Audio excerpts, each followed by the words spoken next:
Todd, I'm the environmental director. And so I'm what they call a free market environmentalist. And so people wonder what that is, but in fact, the people who call themselves environmentalists now are sort of the ones who are new to the whole thing, because the free market has always been improving the use of resources, reducing energy use, becoming more efficient. And that's ultimately what environmentalism is all about. It is born of a concern about scarce resources, and economics is the study of the allocation of scarce resources. And why some people think that those two things don't go together has always been a mystery to me. But that is our approach, is to apply economic principles to improving the state of the earth and the area that we live in, which you can look out the window and understand why we love living here. So let me just give you one example. So I've got my bottled water here. And I love this because it says that it is an eco-shaped bottle. And I always wondered what the heck that meant. And it says, our eco-shaped bottle looks and feels different because it is purposely designed, as opposed to accidentally designed, with an average of 30% less plastic. And it says it's to be easier on the environment. Well, did they do this because it's less, because it hurts the environment less, or has less plastic? Or do they do it to save money? They didn't save money. If you pick up a can of Coke right now, it's about 30% less aluminum in the can of Coke now than it was 20 and 30 years ago. Why is that? It's not because some government agency said, you need to do this. It's because it's less aluminum, which is less costs, and it's lighter to ship, which saves gasoline. It's better for the bottom line of the company. They did it for that reason. That's the power of economics. And let me explain why this is an eco-shaped bottle, because I just found this out recently. I didn't figure it out. I wish I did.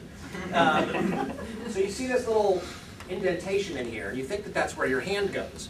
But in fact, that's what makes this bottle strong. So you think about an aqueduct, and an aqueduct still stands today because the arch, when you push down on the arch, it makes it stronger. Well, in fact, that little indentation acts as an arch in the middle, and the water pressure on the inside pushes out on that arch, strengthening the bottle. And do you think somebody in the Department of Ecology would have thought of that? And yet, this uses 30% less plastic because somebody thought about simple principles of how to use the pressure to strengthen this and use fewer resources.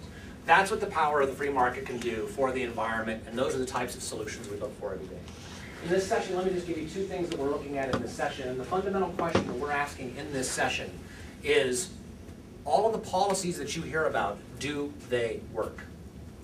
It's a fundamental question, but so many politicians fall into eco-fads, the latest fad of the day, that they want to look good to the public, that they don't ever think about whether this actually works or not. So the first example is on climate change. What you're seeing now is a rush to climate policies, and they talk constantly about creating green jobs. And in the most recent version of the climate policy, they have a number of different things that the government is going to subsidize, including plug-in hybrid stations all up and down I-5. Also, they're going to give preferential treatment to gasoline stations that offer alternative fuels, and a whole variety of other things. And the language even says, we want to subsidize things that might be viable in the next 15 years. Well, 15 years ago, how many people knew what a hybrid was? Right? 15 years ago, government was saying that all electric cars were the vehicles of the future. They didn't know what a hybrid was. But the market came up with a hybrid, and now that's the technology that everybody is pointing to. Why do we think that in 15 years from now that we can pick and choose what the technology is going to be that's best? Right? We're going to get it wrong. But the government's answer to that has been to subsidize everything. It's sort of like going to a roulette wheel and putting money on every number. That's not a winning strategy. But politicians don't care, because whatever number lands, they can say, we subsidized that, right? We did it. Look, we knew that it was going to land on that number.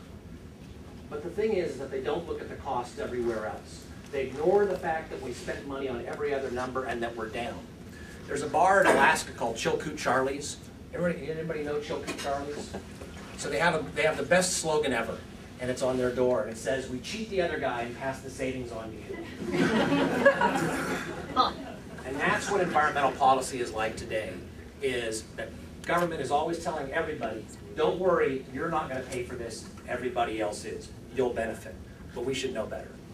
Let me give you the last example of the issue that we're working on, that is green buildings. King 5 did a story that we inspired a couple nights ago about green buildings. 4 years ago, the state passed a law requiring all schools and state buildings to meet what they call high performance, or LEED, L-E-E-D, green building standards.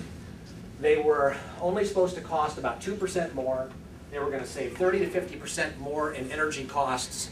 They were going to reduce absenteeism in schools, and kids' test scores were going to go up. I promise all of you. I'm not making that up. So we were a bit skeptical, as you can imagine. And after 4 years, we've looked at these green schools every year to see whether, in fact, they were living up to the standards. And in virtually every school district where a green school has been built, there is a non-green school that is using less energy per square foot than the most recent green school. There's a variety of reasons for this. One of them is that they like big windows. Well, those of you sitting next to the window are probably colder there than I am here, because lots of energy coming in and out of windows. So they do things that work at odds. But they had never looked, they had never actually audited to see whether these buildings work. And we presented the information to King 5, and they did a very nice story that you can actually find on our webpage about the results of that. And the legislature is now considering suspending those green building standards until they have more data because of the economic pressure. Approximately $25 million a year we spend extra in Washington State to make schools green schools, and we're not getting anything for it. So that's the kind of work we do. I'll stick around afterwards if you have any questions.